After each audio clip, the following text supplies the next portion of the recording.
By Reese's Peanut Butter Cups. So in a new article in The Athletic, the Cowboys were criticized for only receiving a 5th-rounder in exchange for Amari Cooper. That's compared to much bigger hauls for players like A.J. Brown, Hollywood Brown, and Tyreek Hill. Ezekiel Elliott also spoke about Amari's departure this week, saying, quote, "Losing Coop? That's a lot of production. That's a great player we're losing and a great connection Dak had." Shannon, weigh in on this. Do you think the Cowboys blew this trade? They did, because Jerry and Steven can't keep their mouths shut. Skip, you don't well, if we can't find a trade partner, we're going to release him. So why would I jump in there like, oh, let me give you a second-round pick. Let me give you a third-round pick. Skip, Hollywood Brown went for a third and a first-round pick.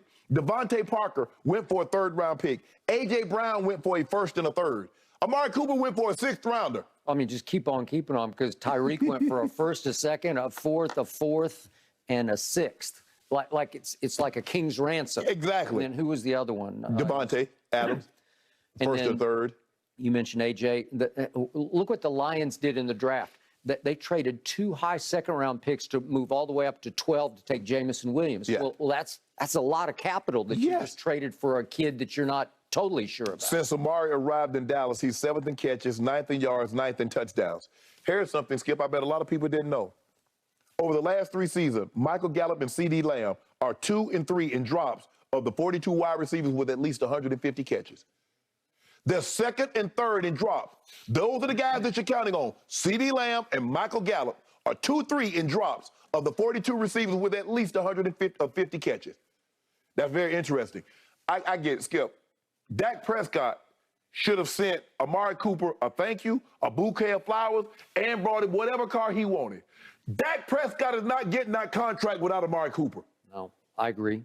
We saw Dak when he had Dez and when he had all them other guys fiddling around out there. He got that guy. Dak Prescott took off this way.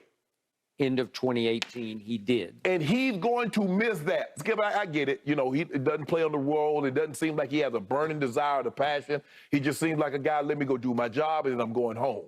I get all of that. But they're going to miss him. And you're going to find out that the hard way. And guess what? Cleveland Browns going to be glad they got him. And it didn't cost us a whole lot to get him. No. Oh, it's us now, huh? Now that Baker's gone? Although Baker's really not gone. You may be rooting for Baker next year. I root against the Cowboys. That's what I root against. Okay. Well, I root for the Cowboys. And I told you immediately, I will not miss Amari Cooper. I get what you said. You're right. He made Dak tons of money at the end of 2018. He turned Dak's career completely around at the end of 2018. And then there were those 3 fireworks displays to start 2019, but the Hall of Famer across from me kept saying, garbage team, garbage team, garbage team. They were. Giants, Washington, Miami. At that point, 2019, garbage, garbage, garbage. Yes, they were. And then all of a sudden, here we go. And Jerry thinks he's got a done deal with Dak. And no. April Fools, we got to start over now. Deal ain't done to the ink dry. Look what just happened. He just put up monster numbers in those first 3 games. And here we go to contractual, quote-unquote, war. Yes. Impasse develops. And Dak is betting on himself. And what happened from that point on? Dak was pretty miserable because Amari on the road was nowhere to be found. He somehow got hurt on the first or second play of your favorite all-time Cowboy game, the one at Jets. They blew 24-22. He didn't even play that game. Skip, since you're talking about it, it ain't like Dak's been putting up fireworks on the road. You take away that New England game and you look at Dak's on the road. New Orleans, the Eagles, the Patriots. I can't defend him, and I agree. But I will tell you, down the stretch of 2019, do you remember what happened at New England? Stephon Gilmore made him quit. Yeah.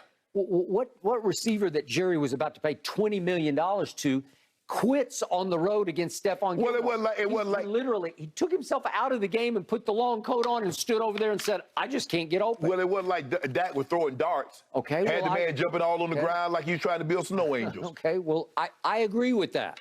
But then we get to the Philly game. All the marbles pushed to the middle of the table. Here we go. This is for the division. Final regular season game. That was it, Philly. And what happens? Jason Garrett gets so upset with Amari Cooper, he yanked him from the game for running half-hearted routes. Right. He should have yanked Dak from the game because Tavon Austin all would have been forgiven. Wide open, and he just flat out airmailed. He airmailed him. He airmailed him. And if you make that connection, you'd have to go for 2, but you could tie the score. Yeah. You're down what? Was it? You down 8. Yeah. You're 17. 8. You was there 17-9. 9. That's what it was. Okay, I can't defend Dak, but I can't defend Amari. And then it's been hit and miss with Amari too many times on the road for whatever reasons. He just doesn't show up. And we had the great Rob Ryan on the show back in 2019, and he shrugged and said, well, there was a reason John Gruden gave up on him. Right. He got a first back for him, but it's because low motor. Yeah. Right? It runs hot and cold, but it runs mostly cold on the road. But let me ask you a question. You said it yourself that Dak and CD don't have the connection. They do not have a connection. I agree with you. And so what Zeke said scared me. It like penetrated to the pit of my stomach because Zeke is saying they had a great connection. I give you that. At home, they You remember Hard Knocks? When they was up there gassing everybody up? Yeah. And Mari like, I don't want to do, okay, let me go on and do this. Let's do this. with Diggs, right? Yeah. Going after Diggs. Yeah. Okay, and he starts, then all of a sudden, his fire was burning hot, right? Well, Skip, he's a guy you got to challenge. Okay. You got to challenge. But you got to, like, for whatever reason, Coach Saban was able to get that out of him. Coach Saban, I mean, for whatever, I don't know. So maybe you got to find a position. Coach Kiffin got a lot out of it. Yes. Because he was calling plays. Right. For him, remember? Right. Okay. But Skip, here's the thing. You got to be real. He strikes me as a guy. He's really good at the game of football. But Skip, I'm not so sure that you can raise your voice. And when I say challenge him, you got to praise him. You know, Lane Kiffin was putting his arm around him and said, we're going to call this play. Skip, remember when they called that play? He's running down the side like, yeah. So he might be one of those guys, Skip. Yeah. You more put your arm around him and tell him what a great job he's doing as opposed to putting foots in him. Some guys, you got to put foots in him to keep him. I do not think he responds to foots. I don't think so either, Skip. I don't think so either. There's no fire in belly. There's no real live passion for game that you had and all the great ones had. He can't be great because he doesn't have that intent. I can't motivate Skip. The coach can get you going for a big game. You know, somebody can get us motivated, show us a clip of, you know, some movie, some guys going over the wall and they storming the beach. But at some point in time, Skip, that thing got to burn inside of you on your own. You got to throw the logs on the fire. Hey, you got to keep it going.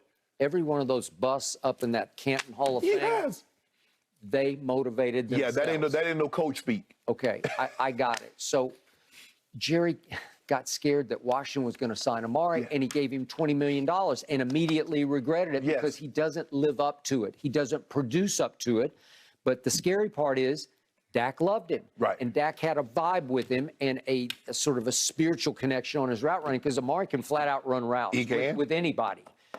But he doesn't run them hard on the road, hard enough for Jason Garrett, who's like Mr. Nice Guy, yanked him from the biggest game of the year. That's all you need to know, and that's why I wouldn't have paid him. I would let him go to Washington. Well, here's the thing, though, Skip. You're about to find out if you say CeeDee Lamb is ready to be the number one. Well, CeeDee Lamb is about to get everybody's Jalen Ramsey. He's about to get everybody's Travarius White. He's about to get everybody's number one. So we're about to find out, because all that attention will go on to Amari. Okay, ultimately, CeeDee Lamb is more talented than Amari Cooper in my book. Yeah, he might be, but is he better? But for some reason, except for the walk-off throw in overtime at New England, CeeDee and Dak do not invite him, and I don't know why. Well, it's like Baker and Odell. They're best buddies off the front. They vacation together, but on the field, they had no rapport, no wavelength. Well, Amari Cooper said, I ain't friends with nobody. Just throw me the ball when I'm open. Okay. Your guy get open and he drop it. He's dropped too many. I will give you that. But he's got big talent. He's got big run after catch talent.